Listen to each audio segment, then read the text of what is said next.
সম্প্রতি কয়েকদিনের টানা বৃষ্টিতে বেলাব উপজেলার খামারচর থেকে দুলালকান্দি বাজার পর্যন্ত প্রায় ৩ কিলোমিটার সড়কের বিভিন্ন স্থানে খানাখন্দের সৃষ্টি হয়েছে। এতে ভোগান্তিতে পড়ে আশেপাশের কয়েক ইউনিয়নের মানুষ।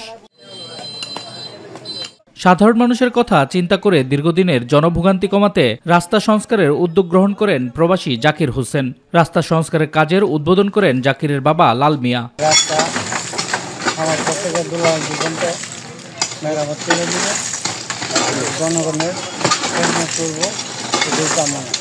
অসহায় মানুষের এবং কৃষকের দুঃখ দুর্দশার পাশে উনি থাকতে চান। মানুষের টাকা পয়সা আছে কিন্তু কেউ করতে চায় না, আসলে তার মন মাসটা অন্য ধরনের, মানুষটা ভালো। ৩ কিলোমিটার সড়কের খানাকন্দ ও ছোট বড় গর্ত হওয়ার স্থানে এখন চলছে ইটের খোয়া, বালুর মিশ্রণ আর রোলারের চাপায় বদলে যাওয়া রাস্তার চিত্র। এতে জাকিরের এমন উদ্যোগকে ধন্যবাদ জানায় পথচারী ও এলাকাবাসী। নিজের অর্থ দিয়ে আমি জনগণের জন্য এই রাস্তাটা মেরামত করে দিব। সবার দোয়া ওনার জন্য আসতে থাকবে।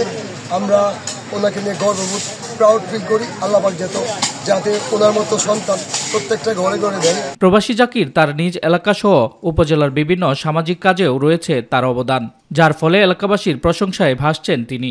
জাকির বলেন, সমাজের মানুষের জন্যই তার এই চেষ্টা। বেশিরভাগ শ্রমিক, কৃষক যারা কাঁচা তরকারি নিয়ে আসে, এই জন্য আমি চিন্তা করলাম যে আমি রাস্তাটা মেরামত করে দিই।